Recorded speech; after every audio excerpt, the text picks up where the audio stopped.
versos de 1 a 3. E nesta manhã eu gostaria de falar com você sobre a vida do arrependido. A vida do arrependido. O apóstolo Pedro está escrevendo essa carta para diversas famílias, diversas igrejas que saíram de várias regiões de grandes cidades do Império Romano e se afluíram lá na Ásia Menor, hoje atual Turquia, para refugiarem-se das perseguições, saíram rompendo laços familiares, negócios familiares, abrindo mão de riquezas, de negócios, porque abraçaram a fé cristã e eles estão então em processo de vida nova, vida com Deus em Cristo Jesus, e o mundo lhe foi extremamente hostil, violento. Famílias judaicas não lidaram bem com estes que abraçaram a fé no Cristo ressurreto, e então essas famílias saem de laços de parentesco e vão iniciar uma nova jornada com suas famílias para viver a experiência cristã em outros lugares. E Pedro, dando como bom pastor orientações para esses peregrinos, primeiros peregrinos da fé cristã. E esta palavra ela é tão atual, essa carta pastoral é tão atual, que ela transporta séculos e chega até nós com o mesmo vigor, com a mesma força. E assim escreve o pastor Pedro, capítulo 2, versículos de 1 a 3. Despojando-vos, portanto, de toda maldade e dolo, de hipocrisias e invejas, e de toda sorte de maledicências, desejai ardentemente, como crianças recém-nascidas, o genuíno leite espiritual, para que, por ele, vos seja dado crescimento para a salvação. Se é que já tendes a experiência de que o Senhor é bondoso.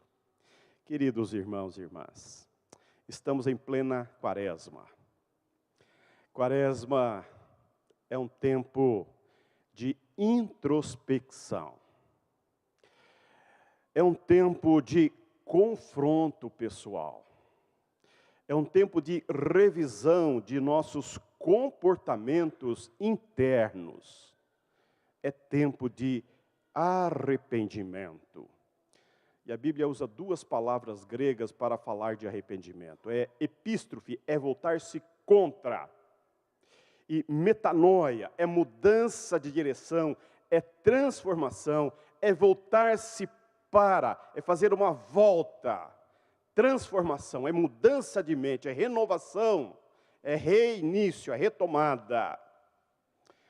E quaresma, 40 dias, tem a ver com os 400 anos que antecederam a libertação do povo hebreu.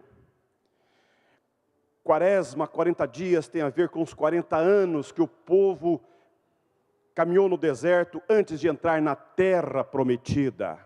Quaresma tem a ver com 40 dias que o nosso Salvador Jesus Cristo foi enviado pelo Espírito Santo para o deserto, para ali ser tentado, antes de iniciar seu ministério terreno. 40 dias tem a ver, essa quaresma tem a ver com a nossa preparação para a celebração da Páscoa do Senhor.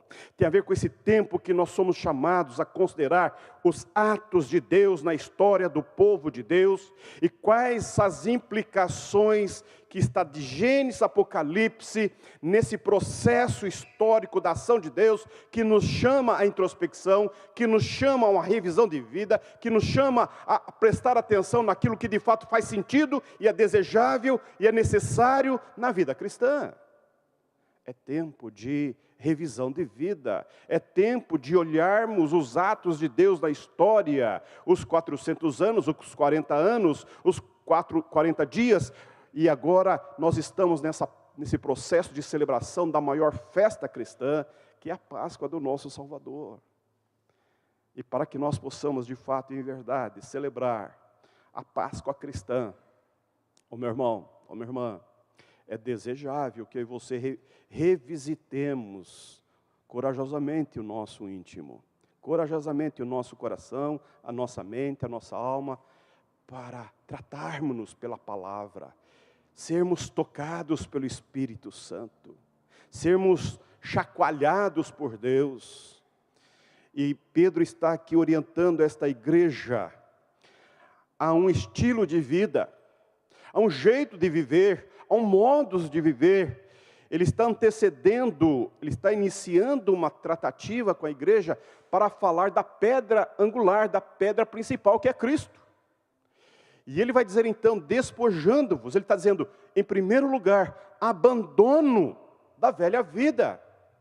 A vida do arrependido, a vida do cristão, a vida daquele que de fato leva a Deus a sério, é um abandono da velha vida, esse desejo diário, constante, de deixar as coisas que para trás ficam, para avançarmos daquelas que diante de nós estão.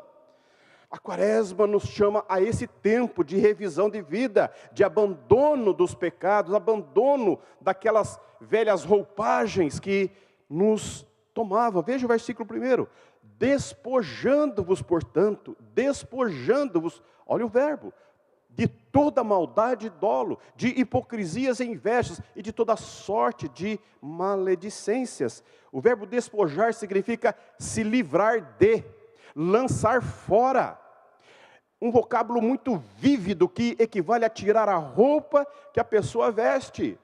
Há coisas das quais o cristão tem que se desprender, como se desprenderia de roupas sujas e contaminadas. Esta é a ideia do pastor Pedro para aquela comunidade. Tirem fora, abandonem, tirem de si essas coisas que estão dentro, que estão lá dentro, estão encalacradas, estão purulentos, que estão te contaminando, que estão te trazendo prejuízos na sua relação de fé, na sua relação, na sua conduta íntima, no seu comportamento íntimo, que interfere, que prejudica, que atrofia o vigor da sua vida com Deus. São pecados, meus irmãos, e faltas de caráter que menosprezam a grande característica da virtude cristã, que é o amor. É o amor. João Calvino vai dizer assim, está dizendo nesse texto, portanto, o que ele diz equivale ao seguinte: tendo descartado as obras de vossa vida pregressa, tais como malícia, engano, dissimulações, invejas e outras coisas desse gênero, devotai-vos às coisas de um caráter oposto, cultivai a bondade, honestidade, etc. Em suma, ele está dizendo, insiste nisso, que novos valores morais acompanhem a nova vida. Há pessoas que estão na igreja há 20 anos, 30 anos, 40 anos, mas não aprenderam assim, não vivenciam o básico da vida cristã. O apóstolo Paulo vai dizer, vocês são novas criaturas, novas criaturas. As coisas velhas ficaram para trás. Não pode haver amor fraternal verdadeiro, enquanto essas atitudes nocivas permaneçam alojadas no nosso peito. O casamento padece, a maternidade está comprometida, a relação familiar está comprometida, a relação, a vivência comunitária está comprometida. E que são essas obras que devemos nos despojar? Ele diz, livrar-se da maldade. Veja, o que é maldade? É característica de mal, da pessoa má, cruel, ruim, perversa, perversidade, comportamento de quem busca prejudicar ou ofender.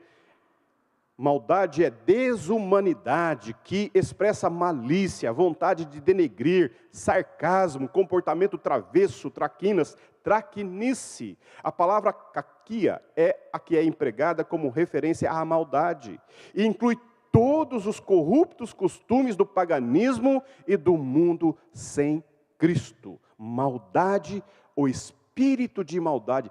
Pense bem a origem dessa palavra, e nós conhecemos bem. Às vezes oferecemos um coração maldoso para as pessoas. Às vezes, nós destilamos mal com os olhos. As nossas expressões faciais estão cheias. Nós sabemos, nós somos bons nesse negócio.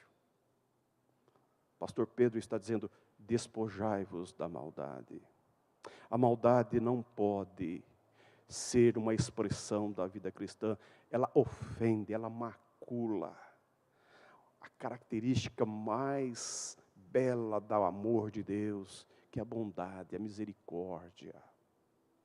Um coração mau, um coração maldoso, um coração que exala o mal, contamina os pensamentos, a volição, contamina o ambiente, exala a podridão, não constrói nada.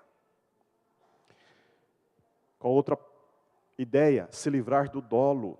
Dolo é fraude, é modo de agir fraudulento de uma pessoa em relação a outra. Ato criminoso da pessoa que age de má fé, buscando induzir alguém à prática de uma ação, sendo a pessoa lesada responsável pelos prejuízos causados a ela. Veja a sutilidade do erro, do mal. Esse dolo é induzir outros ao erro para que elas assumam os prejuízos. É uma sutileza maligna, perversa de um mundo sem Deus. No nosso meio, meu irmão, preste atenção. Especialmente aqueles que lidam com liderança cristã, aqueles que exercem lideranças, de nós é exigido maior responsabilidade no modo como nós nos portamos com o povo de Deus, diante de Deus, com a família de Deus. Nós não podemos tratar uns aos outros a partir destas deformidades do caráter, porque ela confronta, ela agride. Estamos em Quaresma, estamos nos preparando para a Páscoa do nosso Senhor. Lembremos-nos de que foram os líderes religiosos que insuflaram o povo para crucificar Jesus.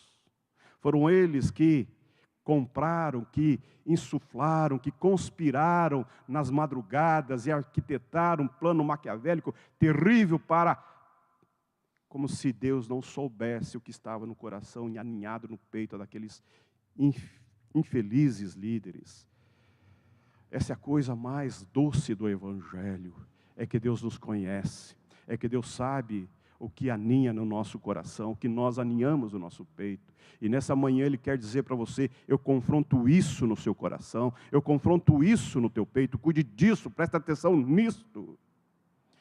Dolo é pessoa que, ao agir, esconde o motivo indigno que procura alcançar. Dolos é mostrar duas caras, fazer armadilhas, enganar conscientemente a outros para alcançar os seus próprios fins. Dolo é o vício do homem cujos motivos são sempre adulterados, nunca são puros. Pedro está pastoreando aquelas famílias, porque aquelas famílias estão sofrendo grande prejuízo. E em tempos de escassez, em tempos de enfrentamento, em tempos de fragilidade, os nossos pecados pululam na nossa mente.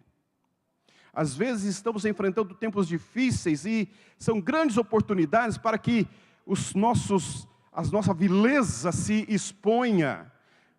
É grande oportunidade para sermos tratados no nosso caráter pela graça maravilhosa de Cristo. Meu irmão, minha irmã, para que de fato possamos apresentar-nos a Deus na Páscoa com o coração tratado, com a mente renovada, devemos cuidar destas coisas que podem habitar em nosso coração. E Pedro vai dizer mais, se livrar da hipocrisia. O que é hipocrisia?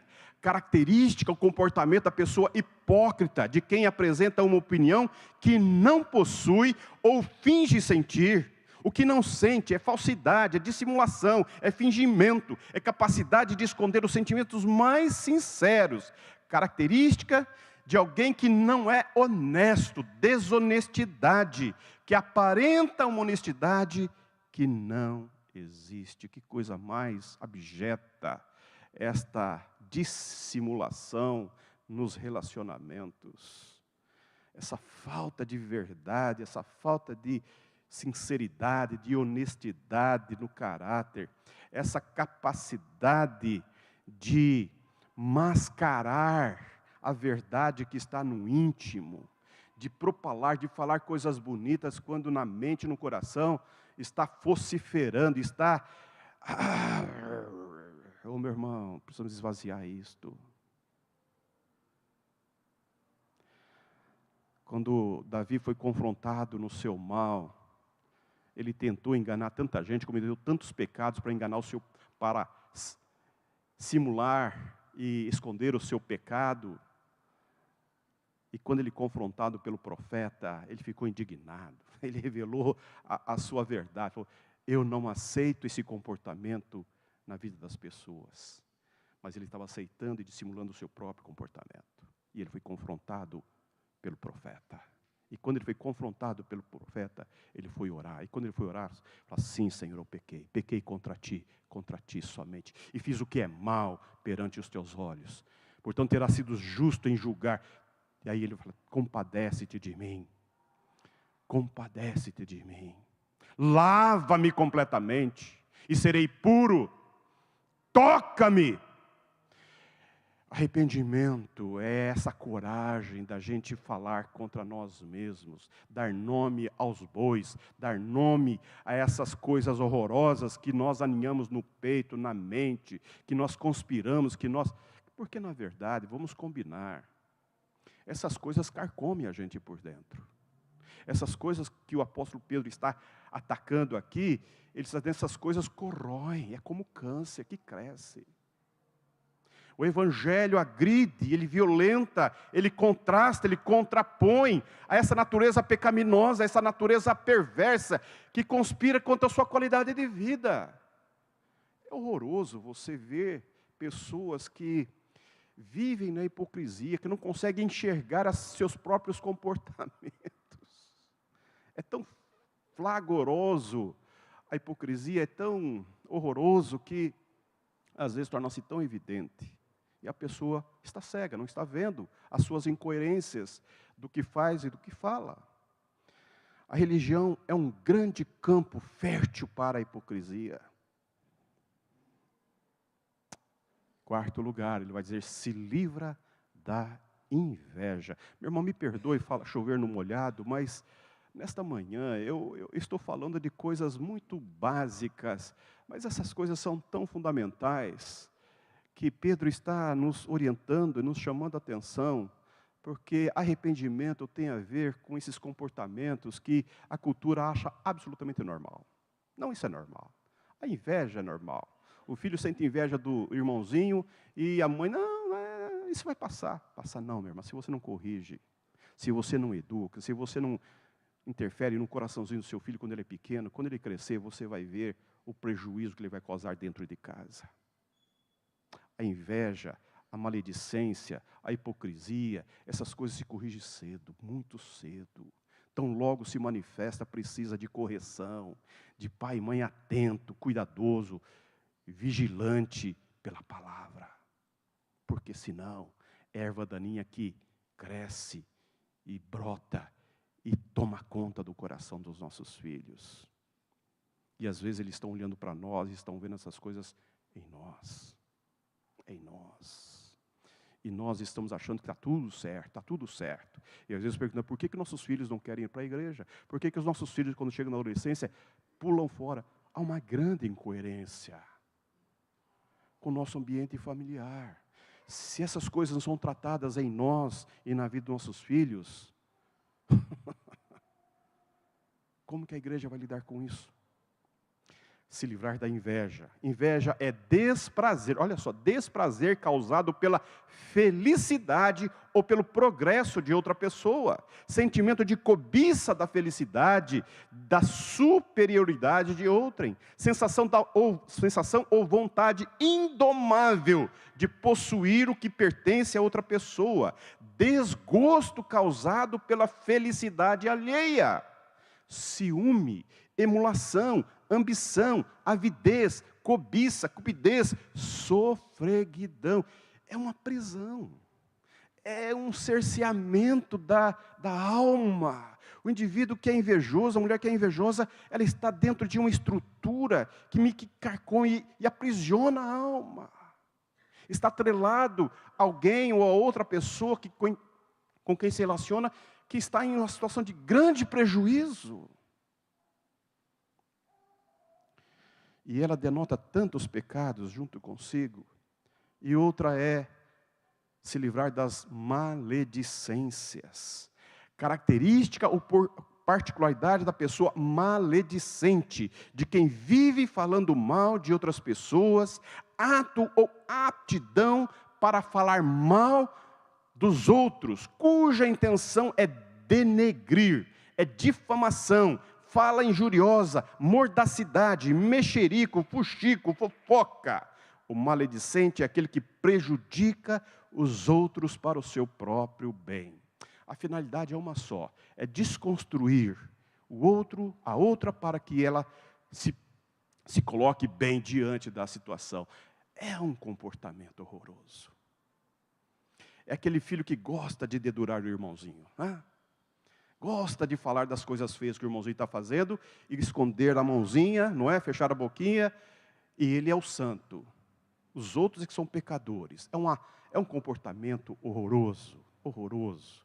Isto é um câncer. Esta vivacidade, essa tenacidade de ficar despindo as pessoas em público, apontando, alfinetando, tirando, dissecando. Olha, gente, precisamos cuidar do que nós falamos. Precisamos cuidar daquilo que sai da nossa boca, porque alguém já disse que quanto mais eu falo dos outros, eu estou falando de mim mesmo. Quanto mais eu falo de alguém, no fundo, eu estou falando de mim mesmo. E o maledicente não se dá conta disto.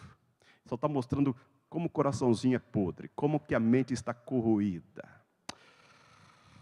E aí, ele vai dizer no versículo 2, veja, ele está falando da vida do arrependido. Essas coisas têm que sair mal. E aí ele vai dizer, desejar viver vida nova.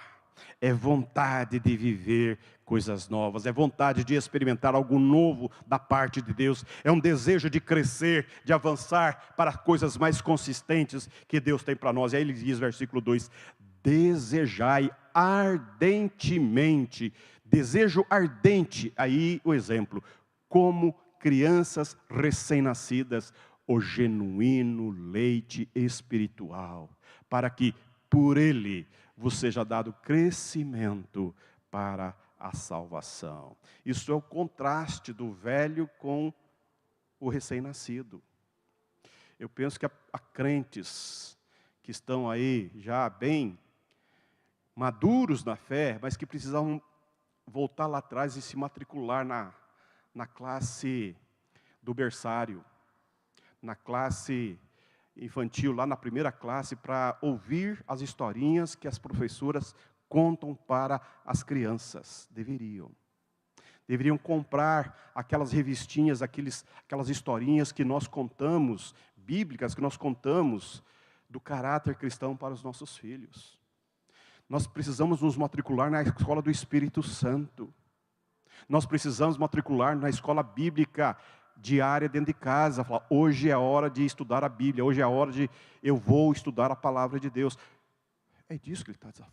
Desejai ardentemente, como criança que vai para o leite e suga, e vai com vontade, vai com desejo, e vai com essa aspiração, como fosse a única fonte de vida, a única fonte que supre, que atende, que alimenta, que nutre, que tira, como a criança que vai saciar a sua fome. O cristão deve ir ardentemente para a palavra de Deus e buscar na fonte eterna aquilo que subsiste, aquilo que dá subsídio para seus nutrientes, para o seu crescimento e desenvolvimento. E ele fala de genuíno leite espiritual. A palavra de Deus é pura, ela é pura. É genuíno leite espiritual. A palavra de Deus não é misturada, não é impura, não é adulterada. Não vá pegar sermão de segunda mão, terceira mão.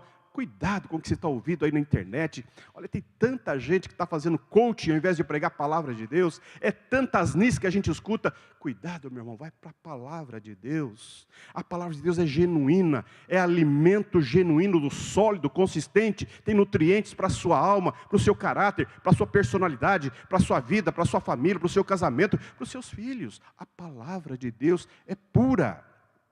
A palavra de Deus é reveladora, lógica, ela é racional, ela te leva a pensar, ela te leva a aguçar o seu pensamento, você adquire visão crítica do pecado, do mal, da vileza, e você é confrontado no seu mal pela palavra de Deus. Ela é lógica, ela tem a mente de Deus, a mente do Espírito. É isso que Paulo está dizendo, nós devemos adquirir a mente de Cristo pela palavra. Pela palavra, a palavra renova, a palavra restaura. A palavra de Deus é nutritiva, para que por ele você seja dado crescimento para a salvação. É pela palavra de Deus que nós adquirimos crescimento para a salvação. Estou chovendo no molhado nessa manhã, mas eu preciso, é desejável falar isso para você. Às vezes nós gastamos tanta energia com o nosso trabalho. Às vezes gastamos tanta energia em cuidar da vida alheia. Às vezes gastamos tanta energia em corrigir e criticar os nossos colegas de trabalho, os irmãos da igreja. Gasta esse tempo contigo, gaste tempo contigo através da palavra de Deus. Desliga celular, para com o jogo, bora para a palavra de Deus. Nesse tempo de quaresma, nesse tempo em que nós estamos celebrando, preparando-nos para celebrar a Páscoa do nosso Cristo. Ô meu irmão, ocupe o seu pensamento com coisas eternas, que de fato vão edificar a sua vida, vão transformar a sua mente, vão renovar a sua mente, a palavra de Deus. Porque a palavra de Deus traz crescimento, faz você crescer. Você sai da meninice e adquire a fase adulta. Você se distingue entre aqueles que estão ainda numa condição de inanição espiritual. Eu quero concluir. A vida do arrependido é de arrependimento diário. A vida do arrependido é de arrependimento diário. Jesus, no Evangelho de Marcos, vai dizer: o reino de Deus chegou, arrependei-vos e crede no Evangelho. Arrependei-vos e crede no Evangelho. Arrependimento é contínuo, é todo dia, é todo dia. Essa perscrutação santa, esse confronto santo que eu exijo de mim mesmo. E falar: Cristo, Deus, eu pequei, estou arrependido. É buscar santidade na vida. É um quebrantamento contínuo, é um derramar de choro, de lágrimas diante do Senhor, do mal. É desejar cada vez mais distanciar-se do pecado, dos pensamentos mórbidos, é rejeitar o caminho fácil, é rejeitar os atalhos da vida, é confrontar corajosamente esses escamoteamentos da cultura, é ser sério, é ser honesto, é ser verdadeiro, é buscar vida simples, reta, pura e santa diante de Deus. Você sabe do que eu estou falando, você conhece as investidas malignas, perversas do diabo que conspira contra a tua mente, que quer facilitar num primeiro momento a sua vida, quer dar atalhos, você sabe do que eu estou dizendo, quer dar uma vida prazerosa, o hedonismo da nossa cultura. Essas coisas, meu irmão, elas são boca de leão que te traga, e quando tragar a você, a sua mente vai junto e a sua alma vai para o inferno, e você vai precisar depois de grande esforço. É isso que o apóstolo Pedro está dizendo. Desejai ardentemente o genuíno leite espiritual. E ele vai concluir: se é que já tendes a experiência que o Senhor é bom. Tudo isso ele está dizendo: olha, Deus já recebeu vocês em Cristo Jesus. Vocês abraçaram a fé no ressurreto, vocês caminham no ressurreto, vocês já caminharam um longo processo, vocês abriram mão de laços, de amarras, de uma religiosidade inflexível, de projetos humanos, e agora vocês estão livres para viver uma nova vida. Deus já operou eficazmente na vida de vocês, vocês já experimentaram a bondade de Deus, agora caminhem na bondade de Deus. Eu quero dizer para você que fé cristã é confiança no amor bondoso de Deus. O Salmo 34 diz: ó, provai e vede que o Senhor é bom. Ó, provai e vede que o Senhor é bom. Bem-aventurado o homem que nele se refugia. John Wesley, quero concluir com essa frase de John Wesley. Ele vai dizer: o Espírito Santo não pode ser apagado por tradições vazias e sem vida, mas inflamado por um coração que almeja a justiça de Deus. É tempo de buscar um despertamento espiritual. Aí eu oro por isso na igreja. Essa tem sido minha oração. Deus, a começar em mim, quebra corações. A começar em mim, a começar na minha família, mova corações que temam-te, que amem-te, que desejam o Senhor mais do que suas bênçãos. Que Deus nos dê homens e mulheres, jovens e adolescentes que amam a Deus, que levam Deus a sério, que honram a Deus no seu modo de viver para a glória de Deus. Amém.